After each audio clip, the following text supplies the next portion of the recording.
Imagine a world where every emotion you experience is a doorway to profound self-understanding. A realm where fear doesn't paralyze you, anger doesn't control you, and sadness doesn't define you. This isn't a far-off utopia, it's a reality that's within your grasp, hidden in plain sight within the very emotions you've been taught to suppress or ignore. Today, we're embarking on a journey that will revolutionize your relationship with your inner world. We're going to explore the art of truly feeling your emotions, a practice that's both deceptively simple and incredibly powerful. This isn't about positive thinking or emotional suppression.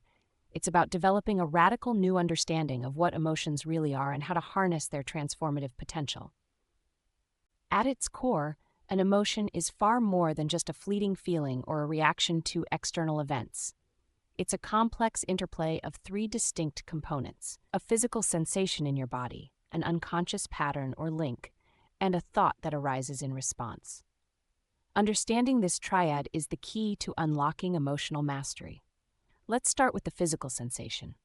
When an emotion arises, your body responds in tangible ways. You might feel a tightness in your chest, a tingling in your fingertips, or a heaviness in your stomach. These sensations are the raw data of your emotional experience, the first whispers of your inner wisdom trying to communicate with you.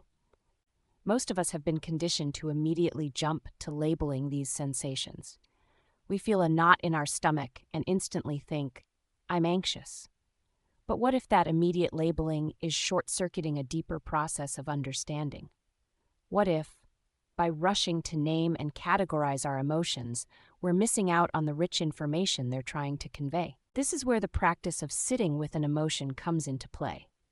It's not about analyzing or trying to change how you feel. Instead, it's about creating a space of awareness around your emotional experience. Start by simply acknowledging the physical sensations in your body. Where do you feel them? How intense are they? What qualities do they have? Heat, pressure, movement. As you focus on these sensations, you'll likely notice thoughts arising. This is where the second component of emotion comes into play, the unconscious link or pattern. Your mind has created associations between certain physical sensations and specific thoughts or beliefs. These links are often formed in childhood or through significant life experiences, and they operate below the level of conscious awareness. For example, you might feel a tightness in your throat, and your mind immediately jumps to thoughts of fear or anxiety. But is there really a connection between a tight throat and fear? Or is this an association you've unknowingly created based on past experiences? The key here is to recognize that these thought patterns are not the emotion itself. They're an interpretation, a story your mind is telling about the physical sensations you're experiencing. By becoming aware of this process, you create a space between the raw sensation and the habitual thought response. This space is where true emotional intelligence begins to flourish. Now let's address the elephant in the room. This process isn't always comfortable. In fact, it can be downright challenging at first. We're used to avoiding or suppressing uncomfortable emotions, not sitting with them and exploring their physical manifestations. But consider this. The discomfort you feel isn't inherent in the emotion itself. It's a result of the resistance you've built up over years of trying to push these feelings away. Think about it like this. Is there anything inherently painful about a tingling sensation in your legs or a warmth in your chest? These are just neutral physical experiences. The suffering comes from the meaning we've attached to them, the stories we tell ourselves about what they signify. As you practice sitting with your emotions, you'll start to notice something fascinating. The intensity of the physical sensations often peaks and then begins to subside. Without the fuel of your habitual thought patterns, the emotion starts to transform. It might shift, change location in your body, or dissolve entirely. This is the natural flow of emotional energy when it's not blocked by resistance or suppression. Now, I want to address a crucial pitfall in this practice, one that even experienced practitioners often fall into. As you sit with your emotions, you might find memories or images arising. These can be powerful and seemingly significant. It's tempting to latch onto these and start building a narrative around them. I'm feeling this way because of that thing that happened when I was 10 or 2 days ago. But here's the vital truth. following these narratives actually suppresses your initial feelings. When you jump into storytelling mode, you're layering new sensations on top of the original emotional experience. Think of it like putting new paint over a wall without properly stripping the old layer. You're not addressing what's underneath, you're just covering it up. Each time you follow the narrative, you add another layer of emotional complexity, ensuring the original feeling never gets fully processed or released. The key is to stay with the raw, physical sensation. When memories or stories arise, simply notice them and return to the bodily experience. This might feel counterintuitive, especially in a world that constantly pushes us to analyze and understand everything, but true emotional processing happens in the body, not in the stories we tell ourselves about our feelings. The goal here isn't to analyze or storytell, it's to fully experience the physical sensation of the emotion without getting caught up in mental chatter. If powerful images or memories arise, simply note them and return your focus to the body. You can always explore those insights later if you choose. This practice of feeling your emotions isn't just about personal comfort or stress relief. It's a pathway to profound self-knowledge and emotional resilience. When you learn to sit with your emotions without immediately reacting to them, you develop a new kind of emotional vocabulary. You start to recognize the subtle nuances of your inner experience, the early warning signs of emotional shifts, and the unique ways your body communicates with you. Moreover, this practice can help you uncover and release long-held emotional patterns. Many of us carry unresolved emotional experiences from our past. These might be traumatic events, childhood wounds, or simply moments when we didn't have the capacity to fully process what we were feeling. By learning to sit with and fully feel your emotions, you create an opportunity for these old patterns to surface and be released. Consider the example of a child being called stupid by a parent. In that moment, the child might not have been able to fully process the hurt, fear, or anger that arose.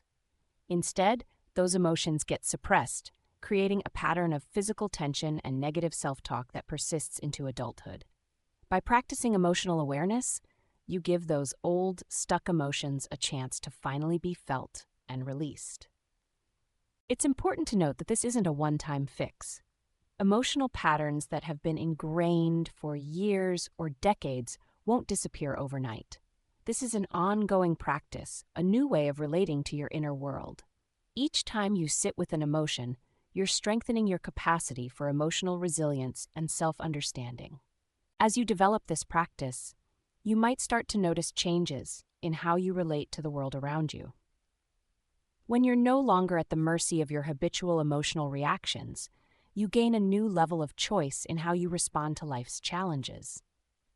You might find yourself less reactive in stressful situations, more empathetic in your relationships, and more attuned to your own needs and boundaries. This practice also opens up new possibilities for creativity and problem-solving. When you're not caught up in the drama of your emotional stories, you free up mental and emotional energy. This can lead to fresh insights, innovative ideas, and a greater sense of purpose. At this point, it's worth addressing a common misconception about this practice.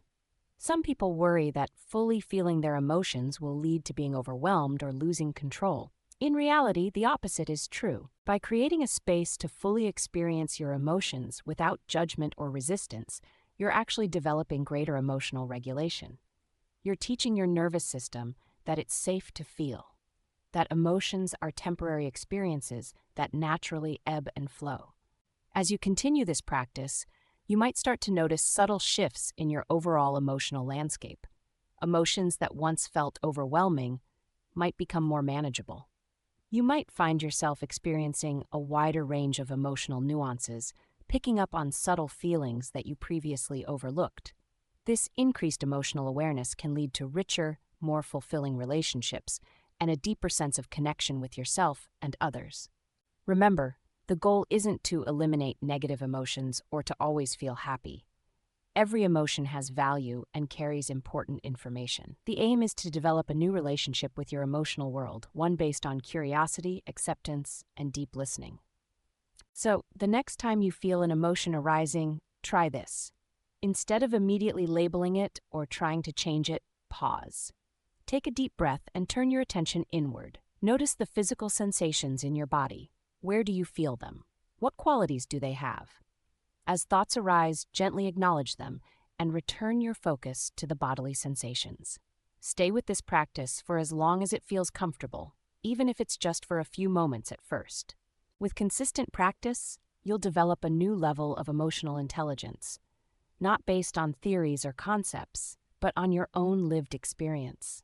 You'll start to unravel the unconscious patterns that have been driving your behavior, opening up new possibilities for growth and transformation. This journey of emotional awareness is one of the most profound adventures you can embark upon.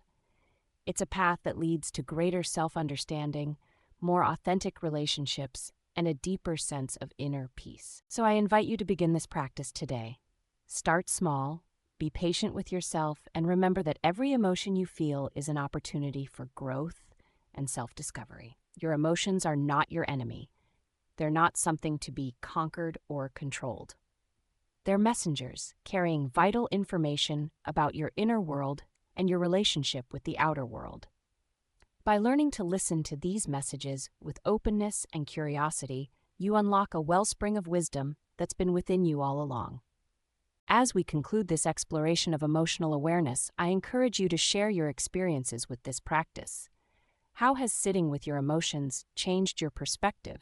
What challenges have you encountered, and what insights have you gained? Share your thoughts in the comments below. Subscribe for more deep dives into emotional intelligence, and don't forget to share this video with someone who might benefit from this transformative practice. Thanks for watching. This is Ayla, signing off.